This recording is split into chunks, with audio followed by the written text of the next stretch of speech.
Ninth के भैया बहनों को मेरा नमस्कार। और आज से हम जो है दूसरी बुक मोमेंट्स वो शुरू करेंगे। इसमें पहला चैप्टर है द लॉस्ट चाइल्ड, यानी खोया हुआ बच्चा। बच्चा जो है कहाँ खोया हुआ है, कैसे खो गया, ये जानने के लिए इसमें जो ऊपर हेडिंग दिया है उसको पढ़ते हैं। A child goes to fair with his parents. एक बच्चा जो है अपने माता पिता के साथ मेले में जाता है। फेयर माने है यहाँ मेला, ठीक है। He is happy and excite, वह बहुत खुश है और उत्तेजित है। Wants to sweet and toys display there. There का मतलब हाँ मेले में जो है मिठाई और खिलौने जो है ऐसे प्रदर्शित किए, यानी मेले लगे हुए थे बहुत सारे। बट लेकिन his parents do not by them, उसके माता पिता जो है उन खिलौनों को उसके लिए खरीदा नहीं। Why then doesn't he refuse when someone else offer them to him. वो लड़का जो है उनको लेने से मना क्यों कर देता है जब दूसरा व्यक्ति उसको देने के लिए तैयार है? क्यों मना कर देता है? क्यों मेले में वो लड़का जो है खो गया। अब खो गया तो उसको केवल अपने माता पिता चाहिए, खिलौनों को वो नहीं चाहिए उसको, क्योंकि वो छोटा था उम्र में।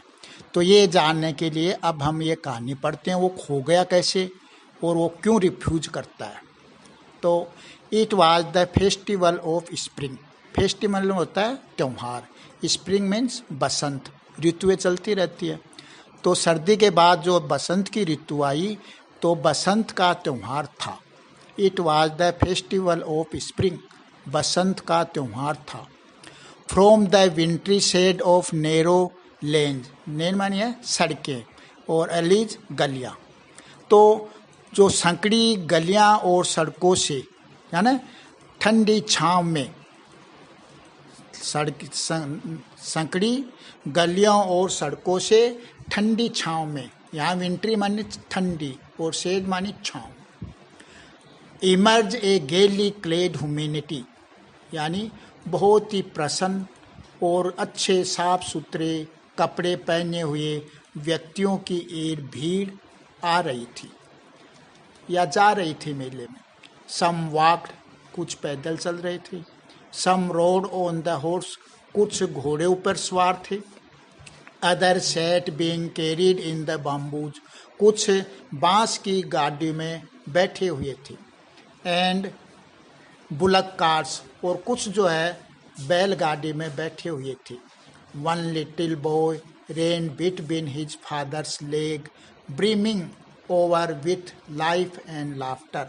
एक छोटा लड़का खुशी से या जीवंत और खुशी से भरा हुआ माता अपने पिता की पैरों के बीच में दौड़ रहा था। आप दोबारा सुनिए, देखिए। It was the festival of spring, Basant का त्यौहार था। From the wintry shade of narrow lanes and alleys, यानी संकड़ी गलियों और सड़कों से ठंडी छाँव में प्रसन्नता से कपड़े पहने हुए एक बड़ी भीड़, लोगों की एक बड़ी भीड़ निकल रही थी। इमर्ज माने है निकलना, वो तो पास्ट टेंस है तो निकल रही थी।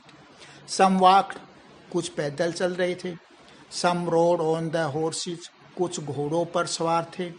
Other sat being carried in bamboos and bullock cart, और दूसरे लोग जो थे यानी बांस की बनी हुई गाड़ी और बैलगाड़ी में सवार हो रहे थे या सवार होकर जा रहे थे या ले जाए जा रहे थे।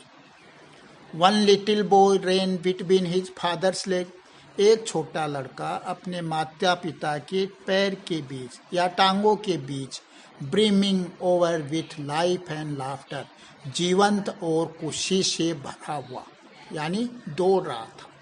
एक छोटा लड़का अपने पिता की टांगों के बीच में जीवंत और खुशी से भरा हुआ, यानी ब्रीमिंग मानी भरा हुआ, या क्या कैसे लबालब होता है वैसे दौड़ रहा था, यानी खुशी और जीवन से, हंसी और जीवन से भरा हुआ दौड़ रहा था। ठीक है।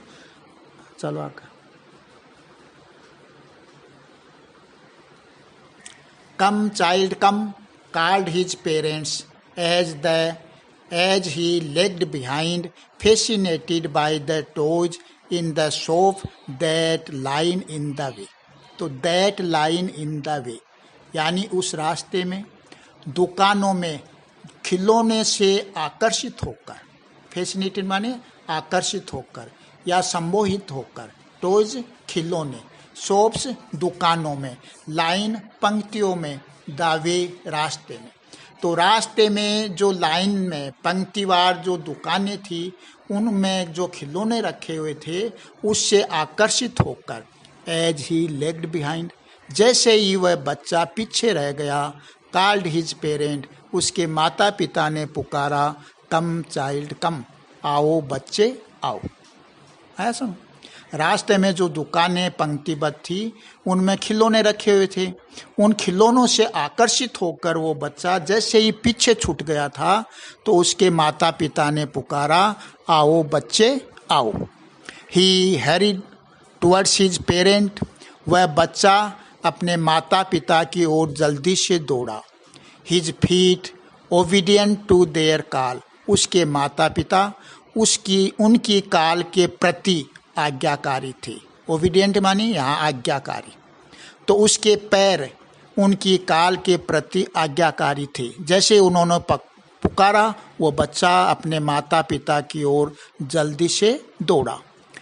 His eyes still lingering on the receding toys, receding का मतलब यहाँ ओझल होते हुए, उसकी आंखें जो है अभी भी ओझल होते हुए खिलौनों पर टिकी हुई थी। यहाँ लिजरिंग का मतलब टिकी हुई थी या टकटकी लगा के देख रहा था। उसकी आंखें अभी भी ओझल होते हुए खिलौनों पर टिकी हुई थी। As he came to where, जैसे ही वह उस स्थान पर आया, as he came to where, जैसे ही वह उस स्थान पर आया, where they had sport to wait for him, जहाँ वे उसका इंतजार करने के लिए रुक गए थे। कौन? उसके माता पिता। दे हैड स्टॉप्ड, दे किसके लिए है? माता पिता के लिए। माता पिता रुक गए थे, टू वेट फॉर हिम, उसका इंतजार करने के लिए। तो जैसे ही वो बच्चा उस स्थान पर आया जहाँ पर उसके माता पिता उसका इंतजार करने के लिए रुक गए थे। He could not express the desire of his heart, वह लड़का जो था अपने हृदय की जो इच्छा थी उसको दबा नहीं सका, क्योंकि बच्चा था, बच्चे के मन में जो आता है वो अपने भाव प्रदर्शित कर देता है। तो वह अपने इच्छा को, हृदय में जो उसकी इच्छा थी, वह मन में जो उसकी इच्छा थी, कामना थी, उसको वो दबा नहीं सका, यानी रख नहीं सका, रोक नहीं सका। इवन दो, यद्यपि, ही वे न्यू, वह अच्छी तरह से जानता था, old cold stare of refusal in their eyes, उनकी आंखों में इनकार भरी पुरानी टकटकी नज़र को, कि उसके माता पिता जो थे गरीब थे, और गरीब होते तो वो कंजूस होना स्वाभाविक है। तो वह लड़का जो है इस बात को अच्छी तरह से जानता था, उनकी आंखों में इनकार भरी पुरानी जो उसकी आदत थी, टकटकी नज़र थी, उसको वह अच्छी तरह से जानता था। फिर भी उस लड़के ने pleaded, I want that toy, he pleaded, उस बच्चे ने आग्रह किया कि मुझे वह खिलौना चाहिए, यानी वह मैं खिलौना चाहता हूँ, वह खिलौना मुझे चाहिए। तो आज हम शुरू किए हैं इतना पाठ में, आप इसकी मीनिंग करना और अर्थ करने की एक कॉपी ले लेना, उसका अर्थ करना है। शायद आपके समझ में नहीं आए क्योंकि 8वीं तक भाषा जो थी इजी थी, अब 9th में आपके 2 बुक है, थोड़ी थोड़ी भाषा भी टफ होगी और पढ़ने का तरीका भी जो है, आपसे वाक्य बुलवाता था, मैं बोलता था, तो वो यहाँ ऑनलाइन पर नहीं हो पा रहा। तो मैं धीरे पढ़ाने की कोशिश कर रहा हूँ, फिर भी नहीं समझ में आता है तो फ़ोन करके मेरे